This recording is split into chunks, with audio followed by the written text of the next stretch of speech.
Hey, so I'm out of ideas. So a better way to show that than to copy one of my most successful videos and just do it with its prequel slash alternate universe slash... Okay, what is the relationship between these two games? Anyways, this list includes pretty much every fight you could think of. Plus, just like in an Deltarune video, some random nobodies that you never even thought someone could even make up a reason to even consider them a boss fight. In total, it makes for 27 boss fights. So let's start off with the F tier fights, aka the ones I threw in here just to be funny. Number 27. Number 27. Sorry. Number 27. The first frog kids. Okay, now why did I include this guy? I mean, he's just treated like a normal ass frog gets. What's so special about him? Well, you see, Toriel hates him, and that's good enough for me. Yep, the reason this goober is here is because 1, I find it funny to include these guys here, and 2, Toriel interrupts the fight, meaning it is different from a normal frog fight. I mean, other than that, it's over in a single turn, so there's no gameplay. So yeah, it goes here. Now, should I have included it here? No, but it is hilarious. I hope you see my vision. Number 26. The goddamn training dummy. Okay, Froggy is just me being the little silly guy. But honestly, no, this guy's a boss. I can prove it. There's only one encounter with him in the entire game. He's just not a common enemy. And that's all I got. So why is this placed above the stupid frog? Well, this has more jokes in it. It also reminds me of the best clip from everyone's favorite internet series, What If Undertale Was Realistic? Something that's haunted my mind for the past 7 years. How's the wife? You divorced? Oh shit. Did you know about this goat lady? No. You got a divorce last week. How could you not know this? And that was the final F tier fight, so now on to the D tier. And don't worry, from this point on, all the fights are actually boss fights. So you can hold your dislikes for now, but don't forget about them, because knowing me, I'm gonna have some whack-ass opinions coming up. Or maybe instead of disliking, you could maybe like and subscribe, please? Please, God, I'm begging you, my channel is dying, God help me. Number 25, Shiren. You know, there's probably an argument to be made that Shiren also isn't a boss fight, but I already included a goddamn frog, who cares? Shiren has one attack, and yeah, I mean, there's a cute little story to follow along with, you keep humming, but, like, does anyone care about Shiren? Heck, better question, will you even remember why I ranked her by the end of this video? No, you won't. Number 24, Doggo. This one has even less gameplay than Shiren. You literally do nothing. What's the point? No wonder bro smokes dog biscuits. This guy's washed. I guess it teaches you blue attacks, but like, is this the best way to teach them? In the most boring way possible? Wait, if this has worse gameplay and it's a bad tutorial, why does it go above Shiren? Well, the joke here is pretty funny. Like, damn, if I was getting pet by nothing, I'd freak out too. This is a pretty reasonable crash out. Number 23, Lesser Dog. Okay, who named him that? He's not even the worst dog in the game. He's a good boy. I mean, the joke here of the dog's head growing is pretty funny. Like, it goes all the way to the sky and then crashes down to the ground. That's a really good joke. And it's pretty iconic to all of Undertale. And I mean, look at this good boy. I love him. He only has 2 whole attacks, but like, come on. That's more than Shiren. What a good boy. Why is he in D tier though? Well, it feels a little too much like a normal enemy encounter since it's kind of treated as such, but you only fight him once, so it does get a go here. But man, if this had one more attack and like had some build up, it would have been number 1, trust me. Number 22, Mettaton after the dance floor. So like, this is a fight, right? I mean, the Undertale wiki seems to think so, and well, in that case, it probably is. I mean, there isn't any gameplay, but by virtue of having an interesting lead up, an interesting plot and dialogue, and a unique song, it somehow claws its way out of last place. But he's not the only Mettaton fight in D tier. Number 21, okay, don't hate me, Mettaton Neo. Okay, this fight might as well be impossible to place on this list. On one hand, this is the entire fight, but on the other, this fight has a really cool music track that, though short, slaps hard as hell. Also, this design is raw too. Like, look at this guy. Toby somehow made the hottest robot in the world and made it terrifying. That's amazing. But again, the gameplay. Also, the story is fine, but it's also not unique. Like, it's meant to submit how powerful you are in the genocide route, but that's something that Toriel does. And Pyrus. And also Undying the Undying. And like every single enemy in genocide. But I kind of understand why it's not a full fight. I mean, it would be awful that after you fight this hard fight, you have to fight Sans. That would not be very fun. I mean, the genocide route does like torturing you, but I don't even think Toby would go that far. And that's the D tier, meaning we're at C tier now, where the fights are actually getting decent. Let's go. Number 20, Doggy. What's better than one dog? Well, apparently 2 since I ranked this one higher. This is a cute fight. The way you spare them is pretty funny by showing them a new way to get freaky. How kind of you. The attacks are also really fun to dodge, such as this one with the axe and dog hearts. And also, that bass riff at the beginning goes hard as hell.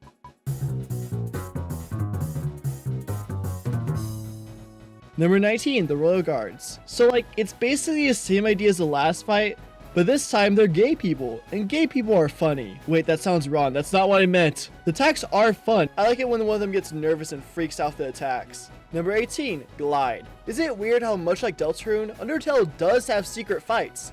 The big difference is that no one cares about the fights here.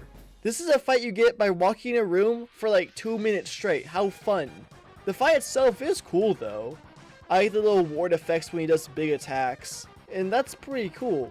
And the way you spare him is just by ignoring him. That's kind of funny. I like his design a ton too, but yeah, I'm out of things to say. I mean, he has like 2 attacks. The fact I got this much to say out of him is pretty much a really cool accomplishment. Number 17, Greater Dog. Wait, is that why Lesser Dog's called Lesser Dog? I just realized that joke. Wow. This is such a funny little fight. It's adorable to even think about. This giant armored up dog sleeping on Friss's lap is nothing short of a hilarious visual. I love how this dog is given the most threatening armor of all, but is still by far the least intelligent probably of all the dogs. And it's still the bestest of all of them. Look how cute he is. And the song, let's just say Toby was cooking on something different while making this masterpiece. And with that, we move from C tier to B tier. Now the fights are at least all pretty good. Yeah, 16 of this game's fights are in B tier and above. Undertale might be a good video game, who would have thought? Number 16, Mettaton's Quiz. Okay, so I've been going off the Undertale wiki for a good chunk of these fights. Obviously it didn't have the training dummy or the stupid frog it, but the weird thing is, it didn't have this. Why?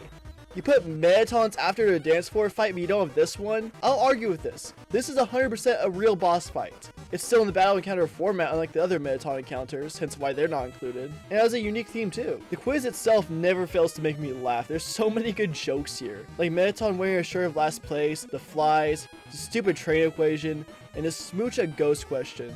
All of these jokes are iconic in their own right. However, the thing that holds this fight back obviously is the gameplay, or lack thereof, since all there is Alfie is telling you what to do. However, I kind of get why it's done. It'd be kind of annoying if he didn't do that since most of the questions are kind of BS. However, I would have made it so if you got him wrong, it just triggers a bullet time minigame or something. That way, if you still get wrong, you can still dodge things. Oh well, it's still a great fight. Number 15, So Sorry. Okay, what's this guy's deal? Like on the Kickstarter page, it's meant to be someone's fan troll. What does that mean? What's a fan troll?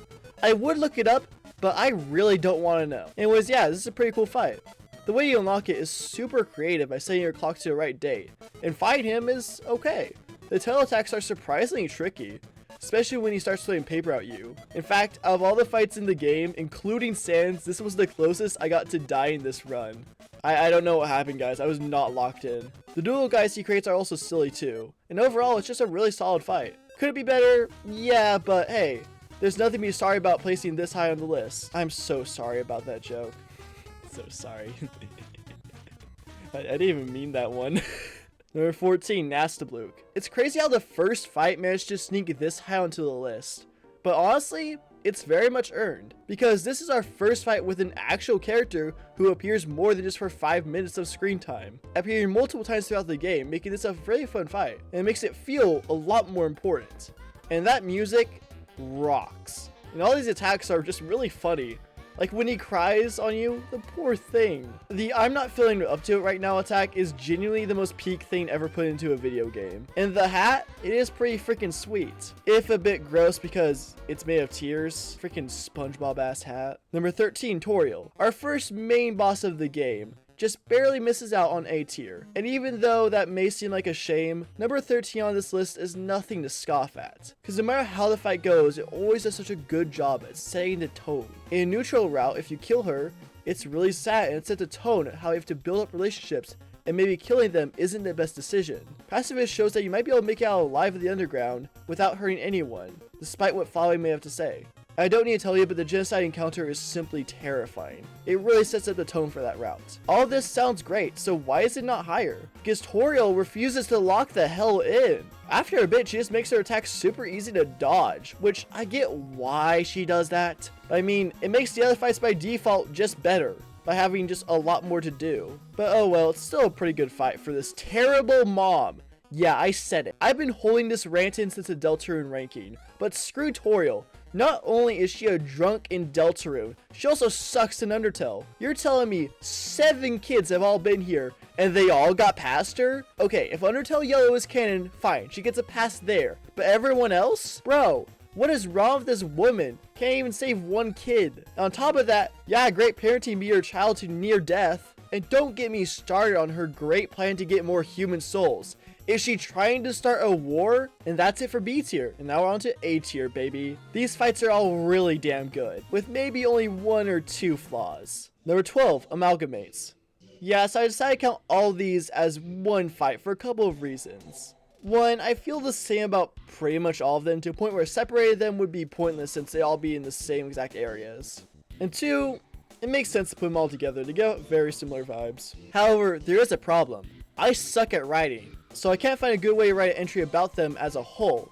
So, I came up with a really great idea. Let's put a ranking video inside of a ranking video. Number 5, Memory Head. This one has the least unique attacks, and most of them are kind of boring. And also, yeah, this guy kind of looks kind of lame. Like, the other Amalgamates look sick as hell. Number 4, Lemon Bread. A huge step up for Memory Head, with tons of unique attacks I really like this biting one. It's so fun and visually distinct. However, I don't like the sparing method for her. Trying to figure out who the hell she is isn't that fun. Like, the whole point of Amalgamates is that it's a weird concoction of other monsters that you can't really tell what they are, so it makes it kind of unfair. Speaking of which, number 3, Reaper Bird. Okay, same problem as the last one, yada yada yada. But also that name is way too tryhardy. Like, Toby's trying to lock his inner edgelord with this name. But the main thing that makes this fight better is the cool attacks.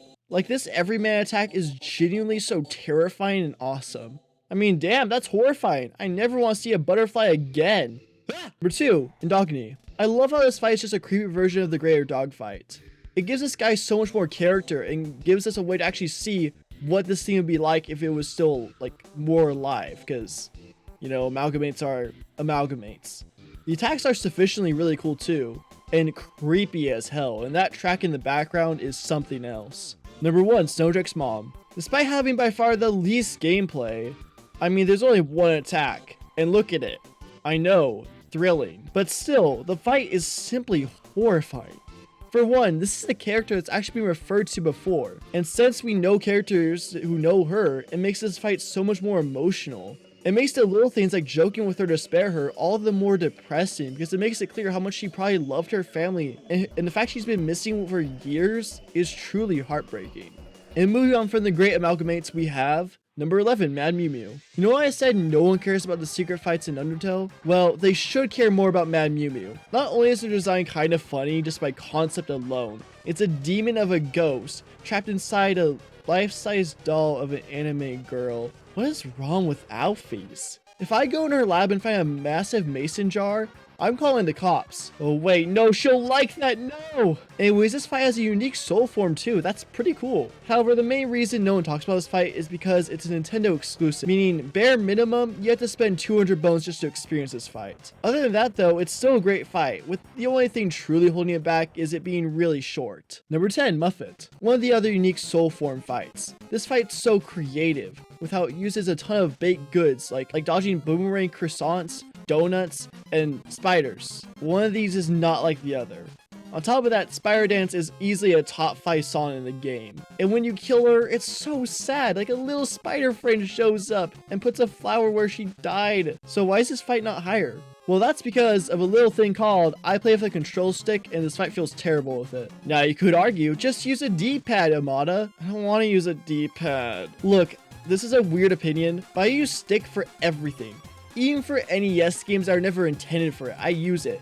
I'm way more precise with it usually, but for whatever reason, it's not true for this fight. But thankfully this fight's not too hard, so it doesn't get in the way too much. Number 9, Mad Dummy. The last of the mini bosses, and it's a great one to end on. The music for this one is just so awesome. It might be close to my favorite entire game. And though this fight doesn't have a unique soul form, it's still crazy unique, with the gimmick being you rage baiting the dummy into firing all his helpers, to the point where he only has a singular knife that he promptly wastes. This fight is just so ridiculous and fun, even down to unique animations this guy has. I'm especially a big fan of him dribbling his entire body. Like, bro, imagine a 1v1 with him and LeBron. That shit would go crazy. Number 8, Undying. You know why I said hold on to your dislikes? This is where you use them for. This is my most controversial take by far. And Undying's still high up on the list, she's just not an S tier. Now let me explain. It's still a fun fight. The green soul's used really well here. And even though I have some problems with it, which I will get into, the running away mechanic is pretty funny. The music is also a bop to say the least. But at this point, every track here goes hard as hell, so does that really worth mentioning? Now let's discuss the big issues. For one, it's really hard to call this a bad thing, but I mean, there is a better Undying fight in the Genocide version. It's just more fleshed out than this one. It makes this one feel kind of lame in comparison. But in my opinion, the bigger problem is the whole running away mechanic. It's just a little too obscure to figure out if you ask me. I would put more clear dialogue in here, saying that you should be able to break free or something. Undying does say there's no escape, but it's still a little too vague for it to really work. Especially since many players probably don't even know you can flee battles. I didn't in my first run through the game. And that's the end of A tier, meaning the entire top 7 is all S tier and above. Again, it's almost like Undertale might be my favorite game ever made or something like that. Number 7, Papyrus. What a fight, man. I mean, this being the introduction to unique soul colors is done so well. You think, oh, look at this bomb. The best he can do is this crap. Oh, crap. What the hell? Why am I blue? The fight is really fun using his ability. The fight really gets the most out of this ability, and sure, it's used better in the Sans fight, but I would still say it's used extremely well here. It doesn't follow the same issues that Undying has. Also, this fight is a riot with how you can flirt with him, and everything he says is just so funny. And like, look at his battle sprite. He doesn't even move, and he's still so iconic in this pose. You also have his cool regular attack, which kills me every single time. And Bone Trousel might be the 3rd best song in the entire game. I don't think there's much more to say about this fight. I couldn't think of another way they could have summed up Papyrus' character in a fight so well. Number 6, Photoshop Flowey. Okay, before you say anything, I know he's a bit lower than many of you would rank him, but I do have an explanation. I don't like their design. I know, I'm terrible. But hear me out. It just doesn't fit with Undertale. I get that's the point, but it feels way too hard, like it's trying to be edgy. Like, this feels like a 16-year-old made it and thought it was the coolest thing ever, which is really weird since this game has the rawest boss designs in all of fiction. I mean, look at Metaton.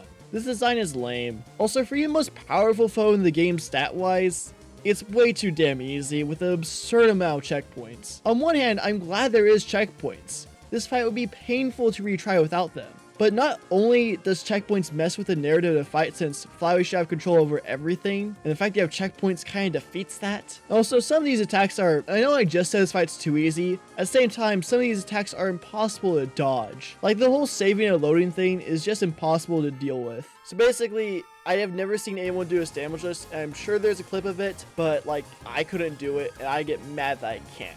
Yes, I am petty. I like all the unique soul fights too. I like Clover's a ton. The text one for the purple soul is cool too, especially in terms of visuals. In fact, visuals as a whole, outside of Photoshop Flowey, are really great here. And even though I don't like his design, I will admit there's a lot of work put into his design here, and the art behind it. And though the main track, Your Best Friend, is kind of annoying, the final song that plays here goes so hard. Overall, it's still a great fight, but there's a lot better. Number 5, Asgore. I think that Asgore is definitely the hardest non-genocide fight, and that alone does make him rank higher than a lot of other fights for me.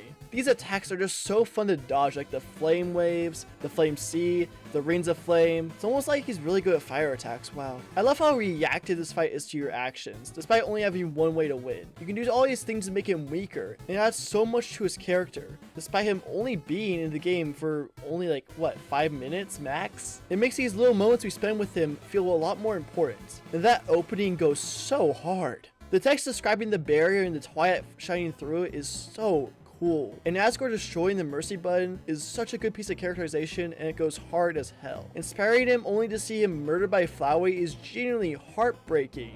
The build to this encounter is honestly perfect, and the song, this might be my second favorite boss theme in the entire game. It's so dramatic yet poignant. It captures the theme and mood of this fight perfectly. Number 4, Undying the Undying. The first of the Genocide exclusive fights, because this one is just a glorified cutscene. Undying the Undying might have the best intro of any of these fights. With you just about to kill the monster kid, which, hot take, bro deserved it. This kid needs to get whipped. But man, seeing Undying transform after every fight being a cakewalk was something else. And hearing that music, this is another great one. It's a bit too calm for my taste, meaning it doesn't quite fit the fight, but still incredible. The fight itself is intense, with all these bullet patterns being hard as hell. It's by far the second hardest fight in the game, and it knows it. Even the non-green soul attacks are also really fun, with them being crazy intense, forcing you to do always beyond your very best. It's just a great fight all around, and a crazy tone setter for the rest of Genocide route. Number 3, Mettaton EX. Now, some fights are really emotional, and some fights are the funniest things you'll ever see. And this isn't the funny thing. The more I think about it, Mettaton is really just beta Tenna, but even a worse version of Tenna is still the greatest thing to ever be known to man. Just the absurd energy behind this fight is honestly incredible. Like Mettaton hitting the hardest poses ever, the entire fight. And the rain system is so unique. On top of that, that's not the only gimmick. The yellow soul is also my favorite soul type, because it doesn't do something completely different. It instead builds upon your already pre-existing moveset, meaning it allows you to do all these more unique bullet patterns. And some of these attacks are riot, like the essay one and the stupid ass break time. And that ending is surprisingly emotional, especially if you learn more about Mettaton's story. It's just an incredible fight all around. Number 2, Sans. The I'm stealing your mom guy is a pretty good fight, to say the least. This is the hardest fight Toby Fox has ever made. I heard some people say the Knight was harder, but no. The Knight is meant to be a fight that you can win to a certain extent. It's not meant to annoy you to no end. Sans is meant to annoy you to no end. This is just Sans rage baiting you the entire game. His job is just make you quit, raging out of the game, and it does a great job. Every attack here is so creative, yet so difficult. And yeah, Megalovania goes hard as hell, I don't need to explain that. Plus, the story behind this fight, plus the build-up is so good. You've gone through the entire Genocide route, only having one minor road bump.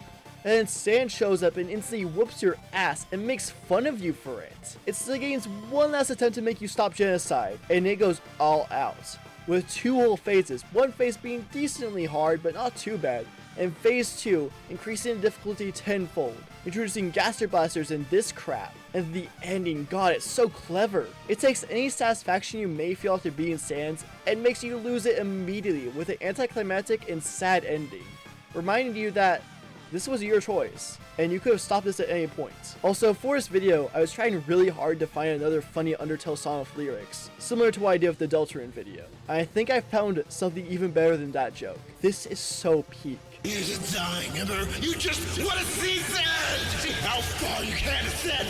No, we can never make amends. Go for the sake of play. Deny his light of day. Till I sit in your way. Guess we're doing this the hard way. This is 7 minutes long, and I used to like this crap. What's wrong with me? Number 1, Azrael Dreamer. I think the best way to show this fight is just showing the visuals and the music. This is the most visually stunning part of Undertale by far. With the barrier lighting up with rainbow colors, the music track is such a beautiful song. Genuinely, Hopes and Dreams is my favorite video game song ever. It's not even close. Heck, it's a top 3 song of all time for me. And the whole mechanic of the soul refusing to die is so cool too. Sure, it's easy, but it feels so cool. Phase 1 is already awesome, but Phase 2 takes it to the next level by saving all your friends and seeing all their unique attacks again. And then you end off by saving Azrael himself, and the final scene here is one of the most beautiful things I've ever seen. Hearing his theme play as you go to a fraction of your HP, just barely holding on, trying to save Azrael, it's incredible. It truly shows what the pacifist route is all about. Violence can be stopped by kindness. Even someone like Azrael, who seemed like an impossible foe to defeat, the only way to defeat him is by showing him kindness. I know some people don't like the fact you can't lose, but I feel like that's the point. I love it when Final Fights do this. Make it feel like you can't lose. You can only win. It makes it feel so much more climactic and doesn't ruin the story. Just a jaw-dropping spectacle of a fight through and through. And that is my list. What are your top bosses in the game? Please leave your answer in the comments below, and remember to like and subscribe. This was a really fun video to make, and I think from now on, I'm going to try to do even more boss rankings. Maybe I'll even make that my main thing. Oh, and don't worry, I'll make sure to do plenty of dumb inclusions like Lancer's Hathies in the first Frogget. Don't you worry. I can't wait to count the tutorial from Cuphead as its own boss fight, and piss even more people off. Let's go.